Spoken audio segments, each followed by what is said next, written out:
Last month, American teenager Ahmed Mohammed took a homemade clock to school to impress his teacher. What happened next was anything but what he expected.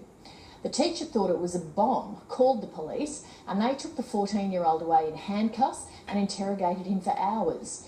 The incident sparked outrage and a viral social media response, prompting the US President Barack Obama to invite the boy to the White House. The ABC's North America correspondent Stephanie March caught up with Ahmed Mohammed just before that visit.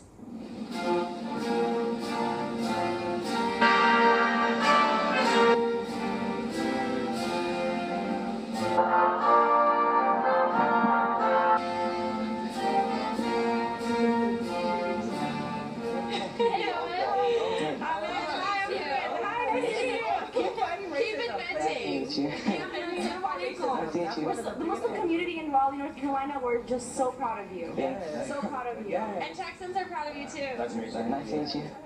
From Texan schoolboy to overnight superstar. Can we take that with you? 1, 2, 3. Thank you. Thank you. Do you? That's awesome. I hope you're getting into MIT. Not many 14-year-old boys get mobbed when they go for a walk past the White House. How does it feel having a fan club? It's pretty fun. We get a lot of support, and I get to meet new people every day. For example, like I can walk in the streets and get noticed, but it's really awesome. It was this homemade clock in a metal case with a red display and wires that turned Ahmed Mohammed into a household name. When I made the clock at home, I finished it. It took me a couple of days to find the stuff for it, but after I finished it, I just put it in my backpack and I took it to school the next day. And I showed my teacher. I want to impress them and show them that I'm an engineer. Instead, the school called the police. Ahmed was handcuffed, taken to a juvenile detention centre and interrogated for building what police called a hoax bomb. At the moment when the police called us, Ahmed was being arrested, so we felt very, very sad. And I don't receive any call from the school. I didn't receive anything that my son has accused or being charged for something. And it's supposed to be. That is the law. That is the rule. When I look back on it, it still makes me feel uncomfortable. Ahmed's arrest drew worldwide attention, shining the spotlight on what American Muslims say is a growing problem. Well, I think it was just seen as symptomatic of the rise of Islamophobia in our nation, that the simple act of making a clock and taking it to school to show to your teachers would get you arrested and taken away in handcuffs. It's a problem that's being exacerbated by the upcoming US presidential election.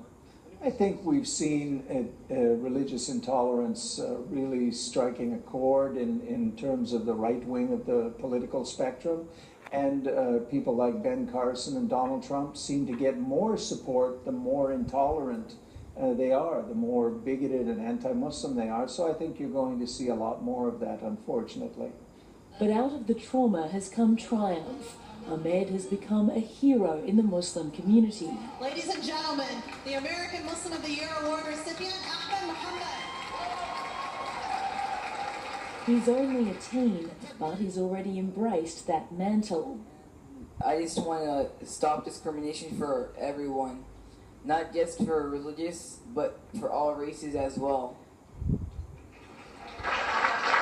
Ahmed's fame has now taken him all over America and the world.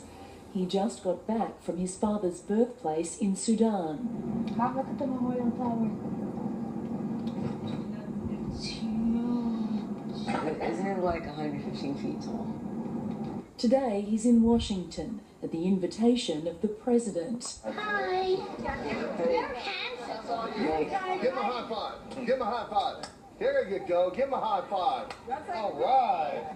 After Ahmed was arrested, he received an outpouring of support on social media, from an invitation from Facebook's founder to visit their headquarters to Barack Obama, who asked him to bring his cool clock to the White House. I feel pretty excited. I get to meet the president and I get to see the White House. What are you going to say to the president if you do get to meet him? I'll talk to him about how hard it is growing up in and places different from where you come from.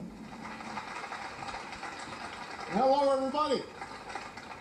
He was one of hundreds of children at the President's annual astronomy night. When I look out in the faces of these young people, I'm absolutely confident that there are new frontiers that we're going to be busting through in my lifetime and beyond. So thank you for that. You make me excited and you make me inspired. Ahmed met briefly with Barack Obama and got to spend the night with some of the brightest minds in American science. Ahmed still has some challenges ahead. His legal team are considering suing the school and the police department. He's not going back to his old school and he's yet to find a new one. But he plans to keep on inventing and has lofty ambitions for the future. One achievement from all achievements, it would be to bring peace. Stephanie March with that report, and that's the program for tonight.